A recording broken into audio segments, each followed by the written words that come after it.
Galing, galing. Anyone else want to answer that one? Specific workouts? Aside from like martial arts and tactical training, which actually kailangan talaga namin yun for the characters. I think a lot of cardio, strength training, but during our off days, more than anything, we play basketball. Kasi it also builds camaraderie within the group, aside from the staff and the crew, lahat kami nagba-basketball. So, it builds a different rapport for the whole group, aside from just individual conditioning. Miss Des, bakit hindi po natin i-livestream yun? Nagba-basketball po pala sila. Ang gagwapo naman ng mga nagba-basketball. Diba? Oo. Bakit gusto ko panoorin yun? May mga footage yan, snippets lang. Oo. As a fan, gusto ko panoorin.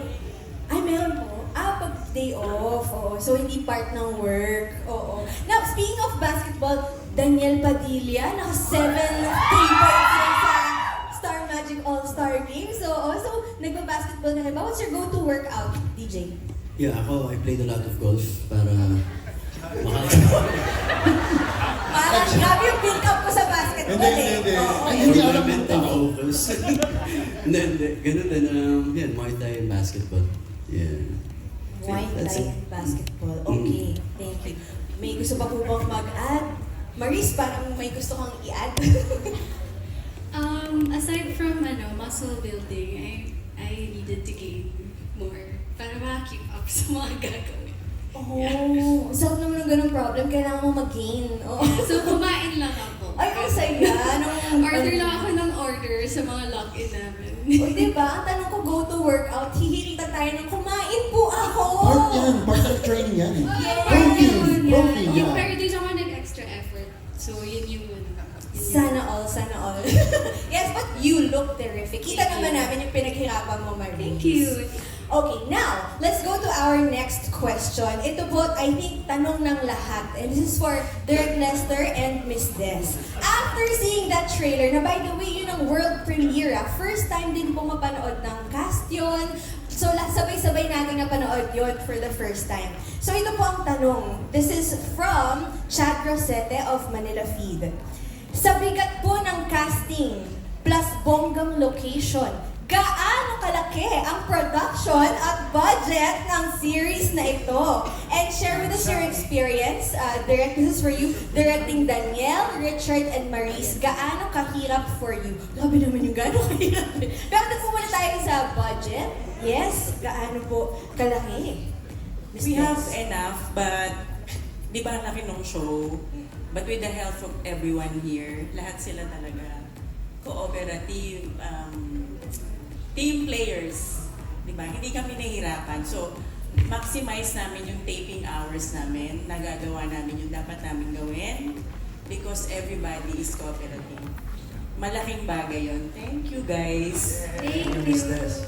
Professional. Siyempre, hindi naman natin masasagot yung actual figure. But Miss Des, would you say, siyempre, you're the business unit head of Star Creatives. Would you say this is one of the series na may one of the biggest budgets po sa ating history? Kasi nakita natin yung trailer, grabe.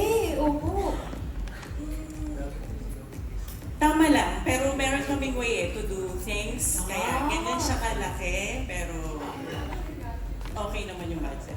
Oh, wow. So yung answer nila, okay lang yung budget. Yes. Sometimes there's times na kailangan mag-save din. Yes. Save on Yes, expenses. Alam natin yan. Tinalinuhan po ng Star Creatives to. Kita Yes. nyo, di ba? Ang laki ng budget, pero tinalinuhan natin yan. Yes. Thank you very much. Yes, Yes, Ian. yeah. Ako po, sa tagal ko na sa showbiz, ito yung pinakamalaking nagawa ko na project.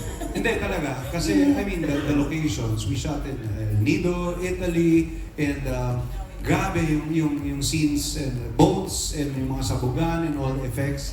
Sobrang laking, aside from the cast. So sa akin personally, this is the biggest series na I've made. We felt it nga po dun sa trailer. May payate pa bigla, mga ganun. Grabe talaga. Okay, Derek Lester, would you like to add to that?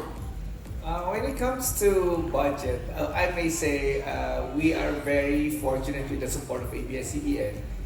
Hindi naman siya sobrang laki, but it's enough na pinagkakasya. But the biggest part of it is we have the support of all the cast and the crew that we are very efficient. I think that's the key there. It's very efficient, meaning when the call time is 8 a.m. at 9 we are grinding already, and then sasagad kami until 9 we are very efficient with the help of and the cooperation of the crew.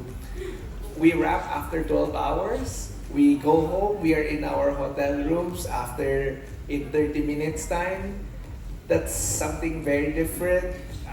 And then dahil yan sa professionalism ng buong crew at buong cast at lahat ng producers.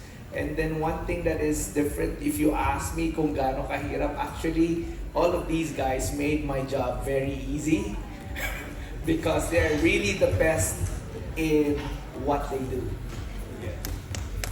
Well said, Ernest. Different languages. So parang the brains. So she's a spy. Spy? Yeah, Oh. she's a Spy. spy of the group. Yes. Ooh, okay. Well, yeah, yun ang sabi ko pa ngayon. Yeah. Thank you so Thank much. you, Maris. Okay, next we have Baron. Yeah, hello. Pumio. Pangalan niya is Miguel Texon. Ang dami niyang skills set and ang laking tulong niya doon sa grupo kasi isa po siyang napakagaling na sniper. Isa rin po ako sa medic, doktor ng team. And isa rin po akong alcoholic. Recovering alcoholic. I think natutuwa po ako kay na hindi lang pagdabol sa war, pati na rin yung pagdabol sa mental health and awareness na what addiction and and kung ano pang. So aside from the action, no, meron pang ibang mapupulot ang ating mga kapamilya pag nanood sila ng Incognito. That's exactly right. Okay, now let's go to Ian Veneracion. Ako naman po, ang character ko dito, ako yung pinakabunso. So si Kuya DJ at si Halata. Kuya Charge.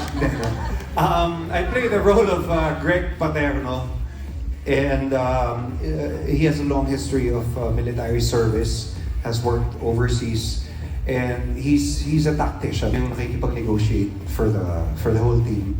And then siya rin ang nagbe-brief kung ano yung situation, anong gagawin.